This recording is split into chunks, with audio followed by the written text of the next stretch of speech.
Declassified, 1944. German propaganda had promised a nightmare of steel and fire. It warned every captured soldier, "America will bury you in the desert." They waited for the screams. They waited for the whips. But what arrived instead was the shocking, quiet confidence of a nation too vast to even hate them. The dust was thick enough to taste. Texas, late 1944. Outside Amarillo, the engines of the troop trucks groaned, then died, leaving behind a silence so absolute it was louder than any engine back home. Inside the canvas-covered transport sat a group of German prisoners. They were not hardened frontline soldiers, but women, auxiliary personnel, clerks, radio operators. Their uniforms were faded khaki, and their eyes carried the hollow exhaustion of a journey spanning oceans and a shattered continent. Among them was Lieselot Minhart, a 24-year-old former Luftwaffe radio operator captured in the chaos near Cherbourg. Her mind was a cage of fear.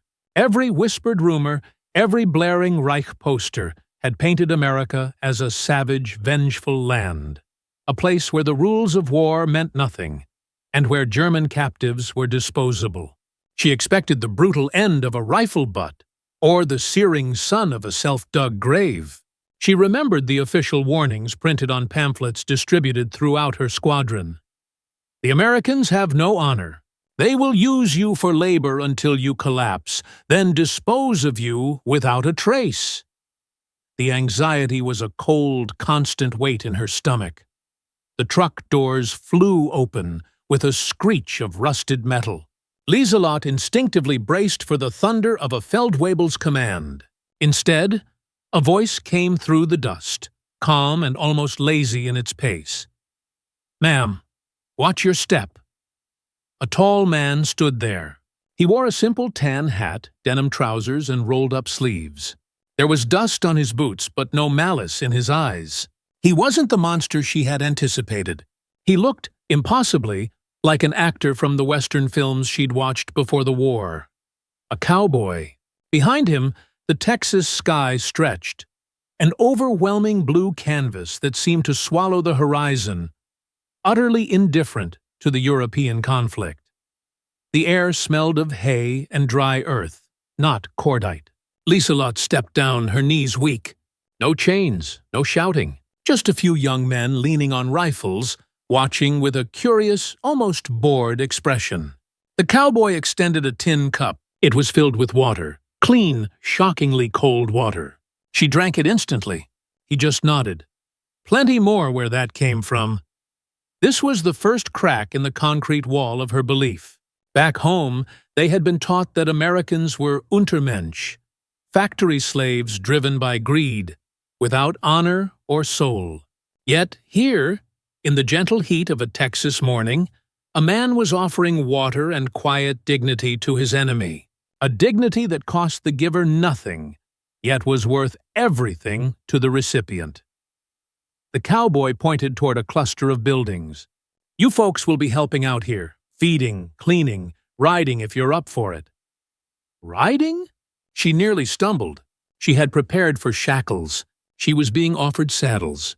When the camp gates eventually closed, it was less like a prison gate and more like a barrier between one world and an impossible new one. Lieselot whispered to herself, the question trembling on her lips. This is America? The enemy she had been programmed to despise had fed her better than her own army ever had. The Reich's massive propaganda engine had worked on the German people for a decade. It convinced soldiers and civilians alike that capture meant certain death. Posters declared that the Allies were preparing torture camps. Radio broadcasts painted America as a land of criminal, degenerate democracy. For women in the Luftwaffe Auxiliary Corps, the fear was magnified. Rumors of forced labor and worse were deliberately spread to enforce loyalty and ensure women did not surrender. That fear was a constant traveling companion. It rode with Lieselot through the cargo holds of the Liberty ships, and across the endless rattling railways of the plains. Every quiet moment was a deception, every polite guard a trick. The nightmare had to be coming. She waited for the moment the mask of courtesy would drop, and the true horror would begin. But it never arrived. The guards offered food and said, "Please and thank you." It felt alien, wrong. It was so far outside the logic of mocked power and gehorsam obedience that she couldn't process it. She wondered if they were fattening them up for some darker purpose. Perhaps they planned to use them as live bait for military exercises or subject them to bizarre medical trials, as the propaganda had promised. But there was no trick. There was only the operation of an overwhelming industrial-scale system. By 1944, the United States was the world's largest warden, holding over 400,000 captured Axis prisoners on its own soil.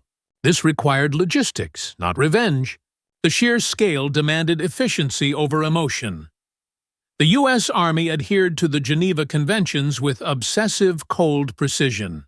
Prisoners were paid small wages, allowed to write letters, attend religious services, and even learn English. The U.S. had lost millions of men to overseas service. Cotton still needed to be picked. Cattle needed tending. Food had to be grown. German POWs were not slaves. They were a massive, reliable, and compliant labor pool filling an industrial gap. This was the dark irony. The same cold logistical machine that built the tanks destroying Germany was also feeding its prisoners. To the military planners in Washington, it was not kindness. It was practical resource management. But to Lieselot and the other captives, this staggering efficiency, this complete lack of cruelty, looked like only one thing: compassion. The very act of treating them as problems to be managed rather than enemies to be destroyed was, in itself, a profoundly merciful gesture. The first night, she stared at a plate of beef stew, buttered bread, and a slice of apple pie. She couldn't eat. She thought it was poisoned, or a psychological test. Another woman whispered, her voice tight with terror, that the food was a final feast. But by the next morning, hunger had overcome doctrine. They ate, and the realization hit them like a physical blow. The enemy was feeding them better than the Reich ever had. They realized the extent of the lie they had been living. In a carefully censored letter home, Lieselot found herself writing words that would have been treasonous in Germany. "They told us we would be slaves, but here even the guards say good morning. The sky is enormous, and the food tastes of mercy." She had to word it carefully, knowing the censors, both American and possibly German, would read every line. Yet the core truth remained. She was receiving dignity, a concept that had been entirely erased by her own government. By the spring of 1944, the American system had become the greatest prison keeper in modern history. Texas alone housed more than 70 major camps, from El Paso to Huntsville. These camps were built fast, rows of identical wooden barracks, mess halls, and workshops. They lacked the brutal, crushing architecture of an Axis camp. They looked temporary, functional, and surprisingly clean. What made them remarkable was not the architecture, but the philosophical machine behind them.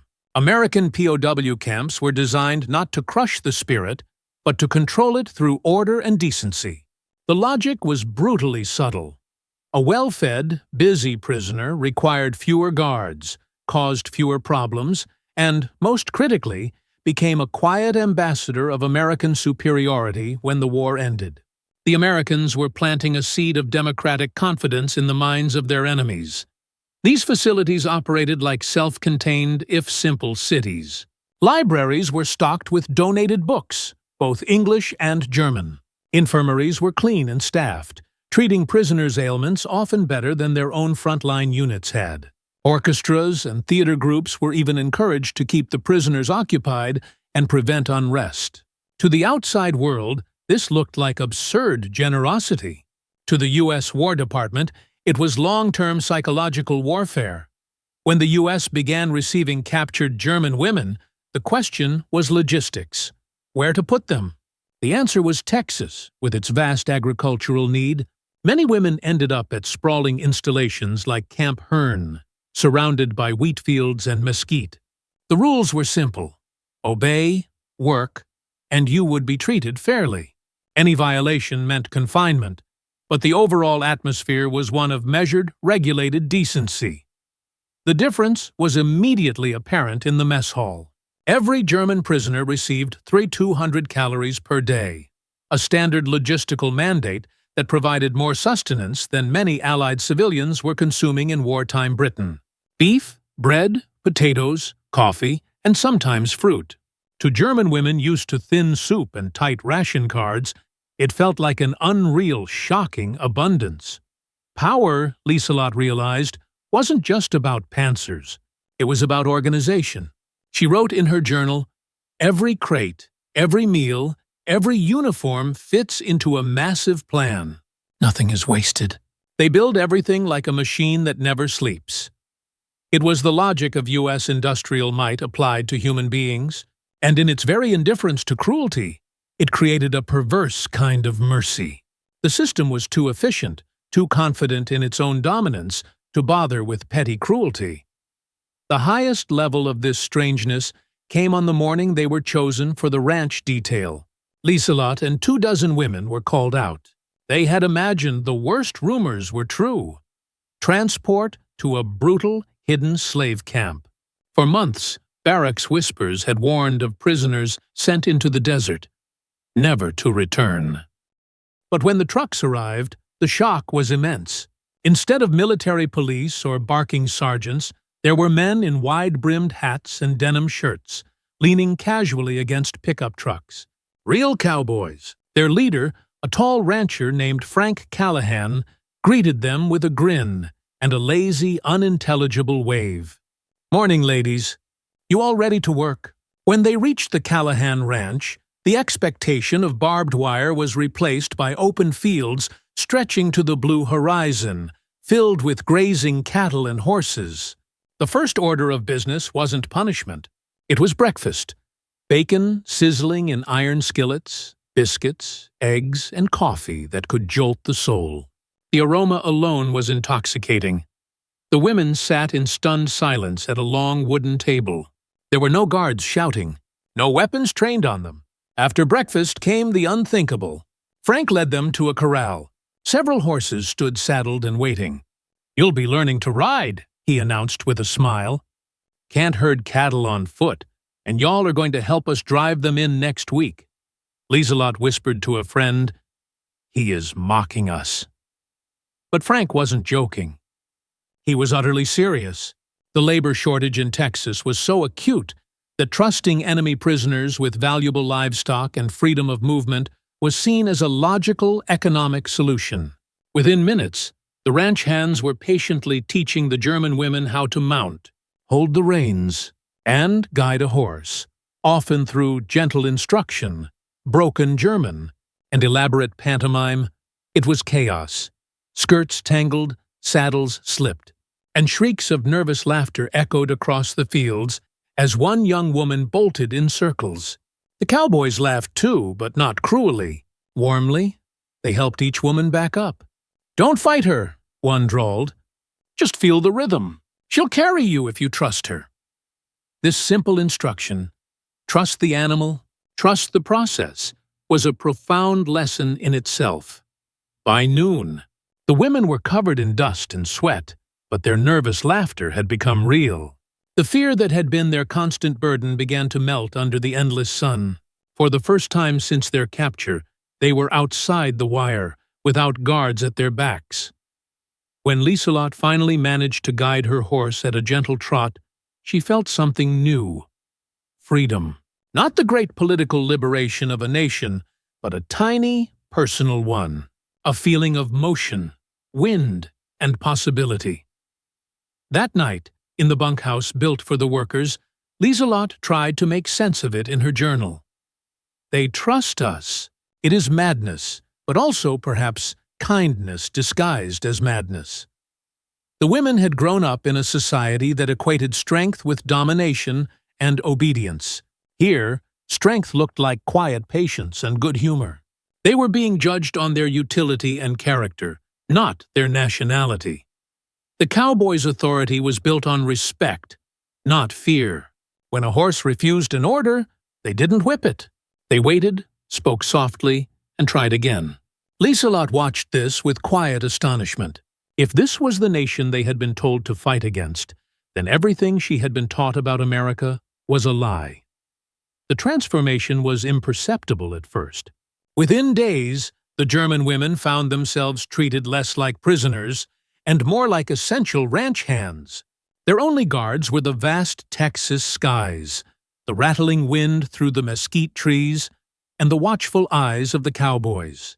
Instead of iron fences, there were boundaries of trust. Frank Callahan had explained it simply. You run, you'll die thirsty out there. You stay, you'll eat well and sleep easy. We're not your jailers.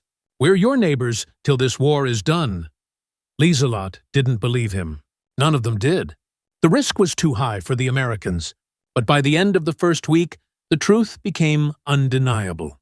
The camp trucks only came once a week to deliver supplies. No one stood guard at night. The women could have vanished into the plains at any time, but they didn't. Why would they? The alternative was certain danger and a return to the unknown wreckage of Europe. Here, under the endless sky, they were working, laughing, and even learning. They mended fences, milked cows, and learned to throw hay bales with the same precision they once applied to factory work back home. Tougher than half the boys we've hired, one cowboy remarked in quiet admiration. And they don't complain, neither. Lieselot noticed the stark cultural difference in the value of work. In Germany, labor was duty, a grim necessity for the Reich. Here, it was pride, a source of jokes, songs, and small competitions. The work itself became a bridge. Evenings brought the next culture shock. Instead of being locked away, the women were invited to sit by the campfire, where harmonicas and guitars turned the Texas dusk into something that felt almost sacred. At first, the women sat apart, wary and uncertain, but the music worked on them slowly, breaking down the invisible wall between victor and vanquished. One evening, a cowboy began to hum Lily Marlene, the song known by every German soldier by heart. Lieselot found herself singing along before she even realized it. The fire crackled. Voices blended, English and German, harmony and melody. For a few fleeting minutes, there were no enemies, only people bound by the same tune, under the same stars. Frank leaned back on his saddle and said quietly, "War ends sooner when folks realize they were never that different." This simple wisdom, delivered without fanfare, carried more weight than any 1,000-page treaty. The next morning, the work resumed, but everything felt lighter. The barriers of fear and suspicion were fading fast. One of the women, Anna, asked if she could learn to use a lasso. The cowboys obliged, teaching her with patience and good humor. The turning point came one afternoon when a storm rolled in fast from the west. The sky turned black, the wind howled, and the cattle panicked, scattering across the fields.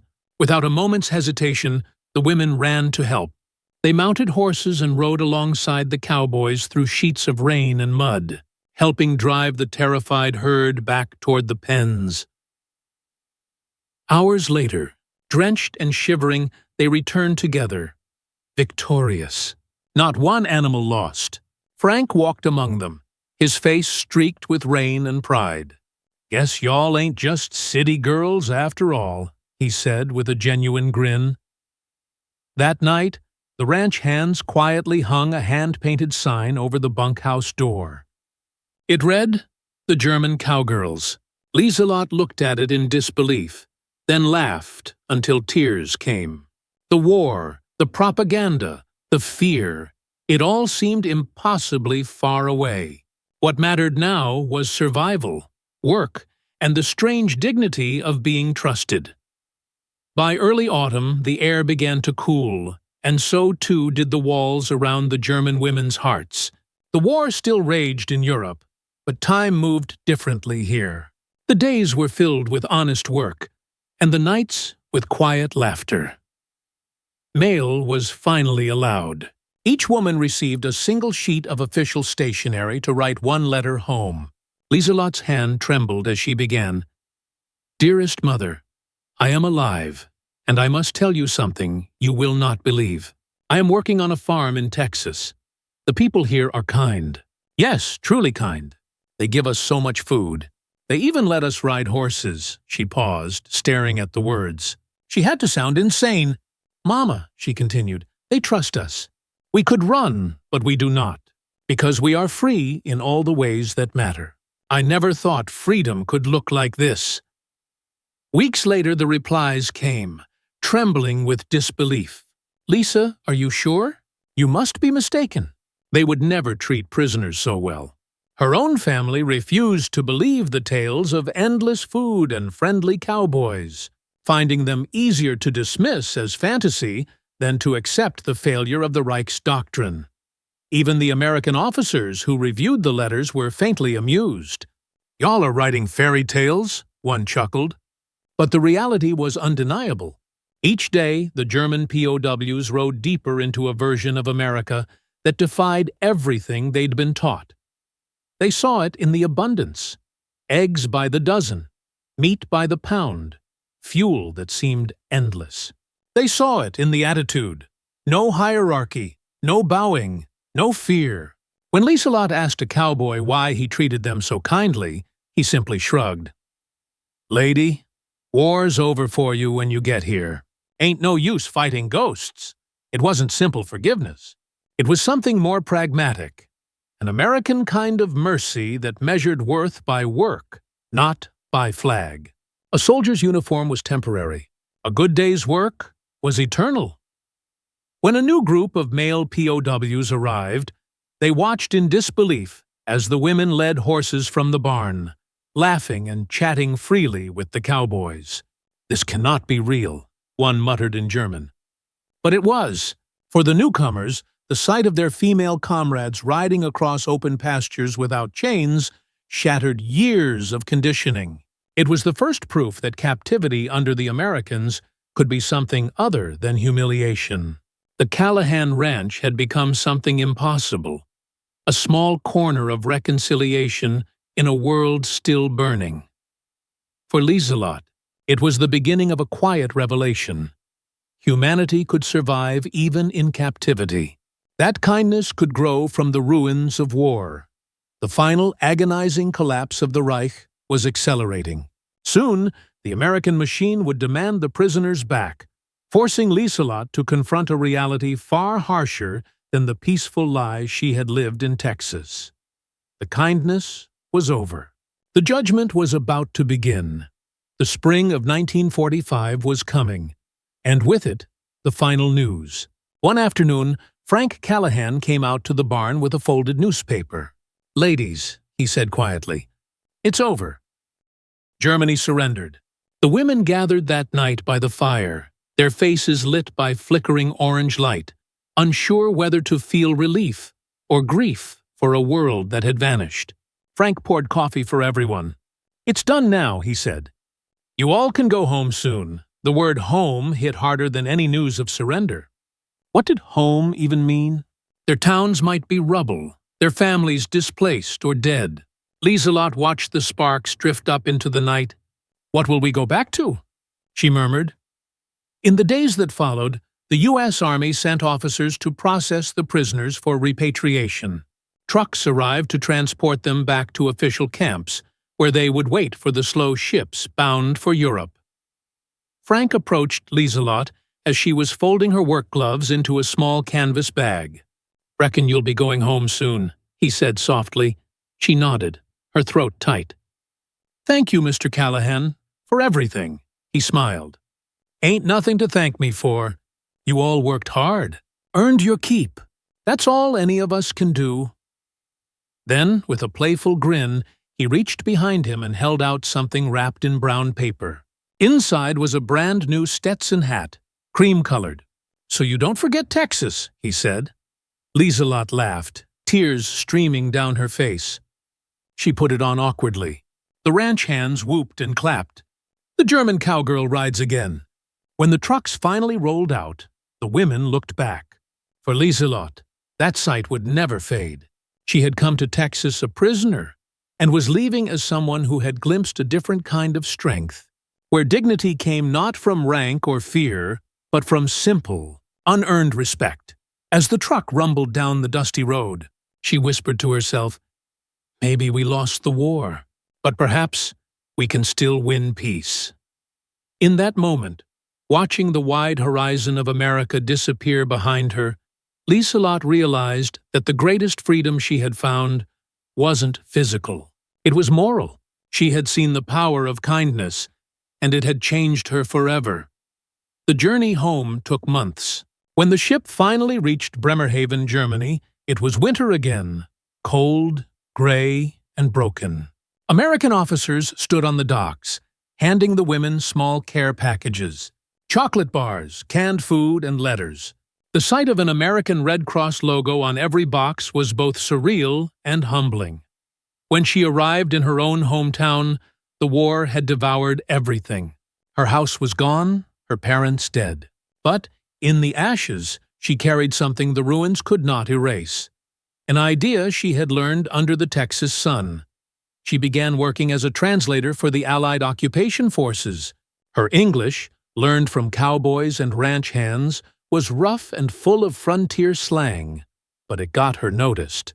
She told them stories of Texas ranches, wide skies, and the unexpected kindness of the men who had treated prisoners not as enemies, but as human beings. In 1948, Liselott was invited to speak at a post-war women's conference in Stuttgart. The topic, Rebuilding Through Understanding. She told them about her time in Texas. "I was a prisoner of war," she began softly, "but I never felt like one." She spoke of the Cowboys, of Frank Callahan's dignity, of the day she first wore a Stetson. "I learned that freedom," she said, "is not given by nations. It is given by people, one act of kindness at a time."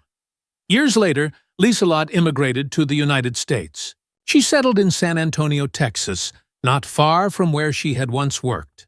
She opened a small bakery that became known for its fusion of German pastries and Southern flavors. Above the counter hung a framed photograph. A young woman in 1945 wearing a cowboy hat too big for her head, standing beside a tall rancher with a shy smile. Beneath it, a simple inscription read, "From enemies to friends." Historians now confirm that these POW experiences played a quiet yet vital role in shaping post-war relations. Thousands of former prisoners returned home with stories of fairness, decency, and compassion. They became the first human bridges in a world desperate to rebuild trust.